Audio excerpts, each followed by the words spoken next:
Olá, minha gente, um grande abraço a todos que estão nos acompanhando, desejando de imediato uma ótima semana a todos, que começa com alegria para o torcedor do Verdão, que ontem viu a Chapecoense fazer o dever de casa, vencer o Criciúma pelo placar mínimo, pelo placar de 1-0 no primeiro jogo da semifinal do estadual, leva para o jogo da volta a vantagem do empate quarta-feira lá no Heriberto Rios em Criciúma. Vamos acompanhar a partida, depois a gente comenta um pouquinho a respeito do que foi o jogo ontem na Arena Condá. Uma semifinal de campeonato catarinense bem diferente daquelas que estamos acostumados. Seguindo o protocolo de prevenção à Covid-19, até o hino nacional foi tocado com gramado vazio. Mesmo com esse clima silencioso, em campo, mais um grande jogo do futebol estadual, Chapecoense e Criciúma. Além de toda a pegada da partida, o jogo também marcou o reencontro dos irmãos Eduardo e Ezequiel. De um lado, o volante Eduardo, de 23 anos, defendendo o Tigre. Do outro, o lateral Ezequiel, de 27 anos, defendendo o Verdão. No primeiro tempo, as duas equipes criaram oportunidades. Do lado do Criciúma, Alisson Tadei e Foguinho tiveram as melhores oportunidades. Do lado da Chape, Matheus Ribeiro, Denner e Ezequiel tentaram, mas sem sucesso. Veio o segundo tempo e com gol relâmpago da Chapecoense, Paulinho Mocelin decidiu assumir o protagonismo da partida.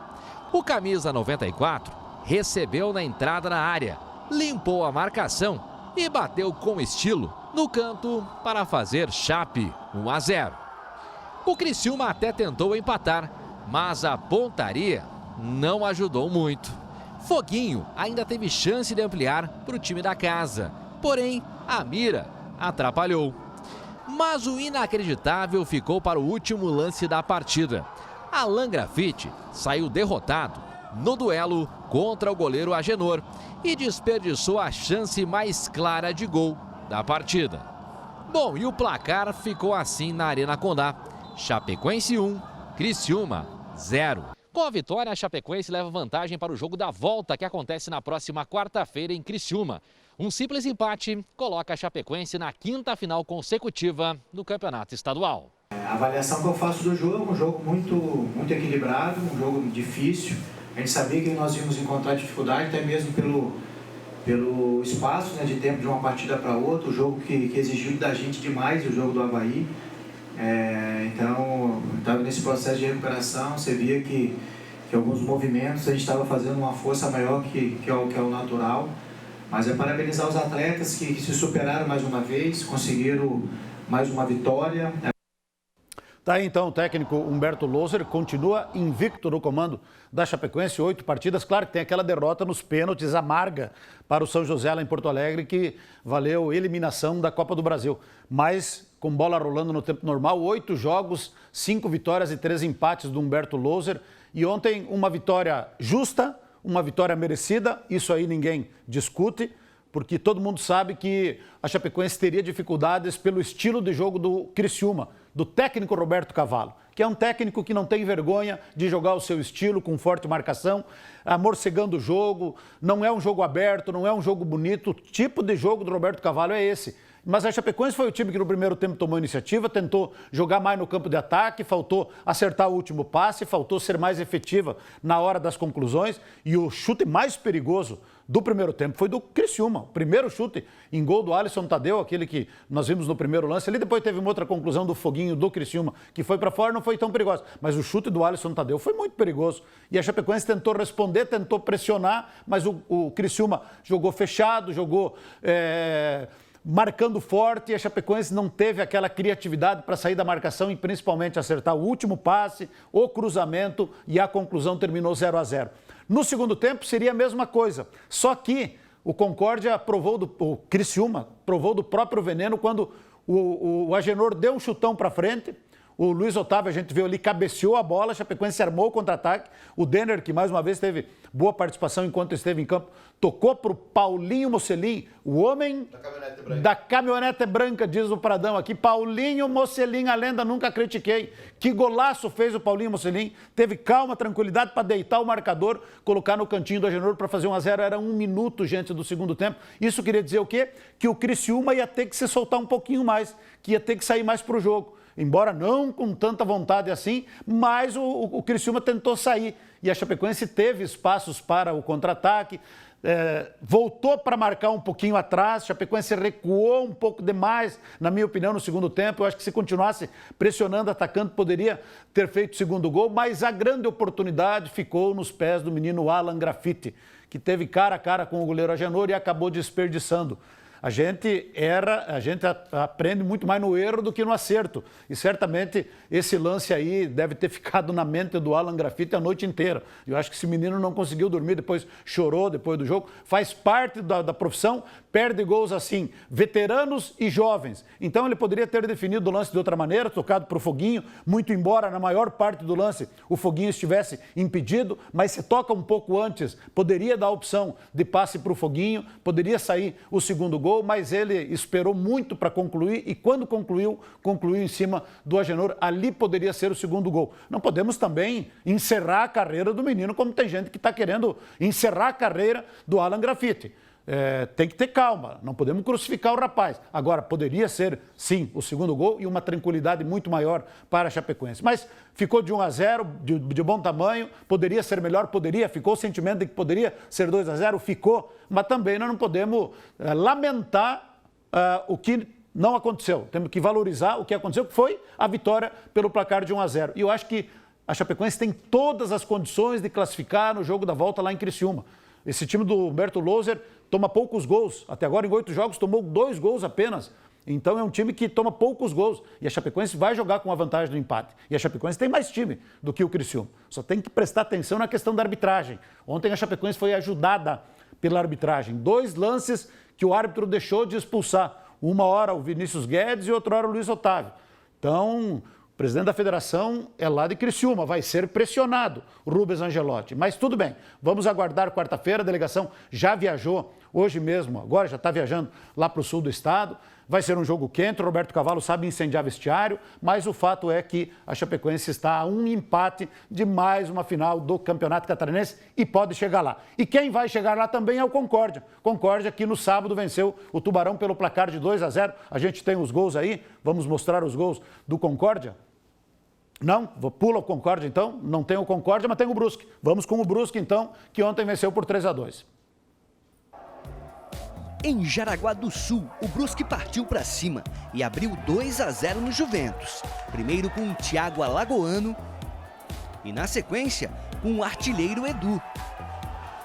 O moleque travesso descontou com esse belo chute de Gustavo Poffo. Na segunda etapa, Thiago Alagoano voltou a marcar, depois de pegar a sobra na área. O Juventus, mais uma vez, diminuiu, agora com o Fabinho. Fim de jogo. Juventus 2, Brusque 3. Tá aí então a vitória, o melhor jogo dos dois, quem assistiu os 2 jogos vai concordar, foi Brusque 3, Juventus 2. Brusque deu um passo importante para ir para a decisão, mas o Juventus também, contra o Figueirense, perdeu a primeira por 2-1 e depois virou lá em Florianópolis para 4-1. Então tá meio em aberto, mas não há como negar de que o Brusque tem um time certinho, ajustado e deu um passo importante porque vai jogar em casa e pelo empate. O Chapecoense joga fora de casa pelo empate, apesar de que estádio com portões fechados, sem torcida, fica tudo mais ou menos que neutro, né? Então, por isso que nós temos muita esperança de que a Chapecoense avance para a decisão do Campeonato Catarinense. E o Concórdia venceu 2-0 lá em Tubarão, agora joga o jogo da volta aqui em Concórdia, com grandes possibilidades, o jogo já é amanhã, grandes possibilidades, pode perder até por um gol de diferença, que permanece na primeira divisão. Difícil imaginar que o Concórdia vai deixar escapar esta oportunidade, aí é só fazer o dever de casa amanhã e permanecer na primeira divisão depois de tanto esforço que o Concórdia fez. Seria um prêmio para a diretoria e para a comunidade de Concórdia, para o elenco, comissão técnica, enfim. E lá no Rio Grande do Sul, vamos ter Grenal, decidindo o retorno do Campeonato Gaúcho para ver quem é que vai para a final diante da equipe do Caxias. Vamos aos gols primeiros do Internacional, então? Vamos ver o que é que tem do Grêmio. Pode ir largando aí que daí nós vamos troreando. Esse aí é do Internacional. É do Internacional, amassou o Esportivo, deu nem graça. Tá aí o primeiro gol do jogo, marcado a menos de 1 minuto pelo Thiago Galhardo. Bom jogador, esse cara era para vir para Chapecoense. Preferiu ir para o Ceará, lá atrás, quando nós tínhamos café no bolo. Hoje não tem mais. Mas tá aí, o Thiago Galhardo fez 1-0. Esse aí o mão furada aceitou, é do Marcos Guilherme, 2-0. Aí vai ter mais um gol do Guerreiro, faz gol esse Guerreiro, 3-0. E aí vai fechar a vitória do Internacional com Bosquilha no segundo tempo. 4-0, passeou no Beira-Rio o Colorado e vai com moral pro Grenal quarta-feira. Verdiote, Renato Gaúcho. Verdiote, que os homens estão crescendo e estão crescendo na hora certa. Daí o Bosquilha fazendo o quarto gol, 4 para o Internacional, 0 para a equipe do nosso Esportivo lá de Bento Gonçalves, que está fora do campeonato. E agora, os gols da vitória heróica, dramática do Grêmio contra a equipe do Novo Hamburgo. Começou bem, começou indo para cima e logo no comecinho aí já vai fazer 1-0 através do Diego Souza. Diego Souza ali na área, sozinho, de cabeça, 1-0. Isso também no início do jogo. Logo em seguida, o Grêmio vai fazer o segundo gol. Dava a impressão de que ia ganhar do Novo Hamburgo e ganhar com tranquilidade e com facilidade. Tá aí a troca de passes, tranquilo, bola pela lateral, cruzamento para dentro da área e Maicon Barilla acabou fazendo então 2-0 para o Grêmio e aí o Novo Hamburgo, Noia, reagiu. Tá aí o Zé Mário batendo falta, descontou para 2-1. Dali a pouco o glorioso Cairon, aí o Matheus Henrique, que entregada, entregou de graça, armou contra-ataque e o Cairon entrou com bola e tudo para deixar tudo igual no marcador, 2-2. Mas a tarde era também de Diego Souza, né? Que vai fazer o terceiro gol do Grêmio. Terceiro gol do Diego Souza, cruzamento do Guilherme da esquerda e o Diego Souza fazendo 3-2. Aí todo mundo achou, bom, ganhou, que é nada. Novo Hamburgo foi lá e empatou. De novo com o Zé Mário, 3-3. E quando todo mundo imaginava que ia para o drama dos pênaltis, aí o matador, o artilheiro, o ídolo do Marcos Lise, o Luciano, dominou e só colocou na saída do goleiro para fazer 4-3. E tá aí a vitória do Grêmio, então, 4-3, Grêmio Internacional, jogo único, quarta-feira, na Arena do Grêmio, para ver quem é o campeão do retorno e para ver quem decide o Campeonato Gaúcho com o Caxias. Ainda existe uma possibilidade dos estaduais terminarem logo, porque num primeiro momento, final de semana já começa o Campeonato Brasileiro. Num primeiro momento, é para ser o final de semana os jogos, mas a CBF pode alterar o início dos campeonatos brasileiros, da Série A e da Série B, para decidir os estaduais. Essa é uma notícia. A outra notícia é que, junto com a delegação da Chapecoense agora, viajou Anselmo Ramon, o Regis e o Roberto. 3 reforços aí, porque, por exemplo, mais um está com o coronavírus, que é o Vini Locatelli no time da Chapecoense, que vai anunciar oficialmente, talvez já amanhã, a contratação de 2 jogadores. Thiago Ribeiro, atacante de 34 anos, que o ano passado jogou e fez uma bela campanha pelo Bragantino, no título da 2ª divisão Campeonato Brasileiro, experiente, já jogou no Santos, São Paulo foi campeão mundial pelo Santos, Cruzeiro, um monte de time. Thiago Ribeiro, atacante de 34 anos, e Lucas Tocantins, 26 anos, artilheiro do Campeonato Brasileiro pelo Cascavel. Serão 2 reforços aí que estão chegando para qualificar o elenco da Chapecoense.